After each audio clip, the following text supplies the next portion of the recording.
আজ থেকে 100 বছর পর ক্যালেন্ডারের পাতায় যখন 2124 সাল, আমাদের প্রায় প্রত্যেকের দেহ তখন মাটির নিচে, অস্তিত্ব তখন রূহের জগতে। ইতিমধ্যে ফেলে যাওয়া আমাদের সেই সুন্দর বাড়িটা হয়তো পরবর্তী প্রজন্ম ভোগ করছে।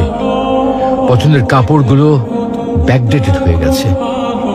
শখের গাড়িটা হয়তো অন্য কেউ চালাচ্ছে, আর আমায় খুব কম জনের স্মরণে রেখেছে, হয়তো হয়তো কেউ ভাবেও না।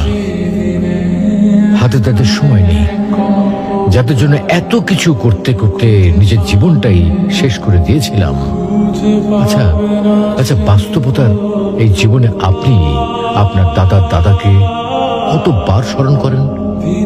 আপনার দাদির কথা আপনি কখনো কি আপনার মনে পড়ে?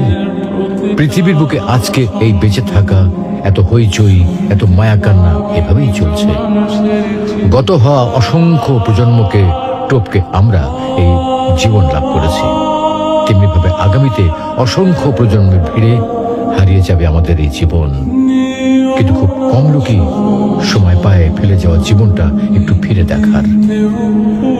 বাস্তবতা হচ্ছে এই জীবনটা আমাদের কল্পনার চেয়েও অনেক অনেক ছোট।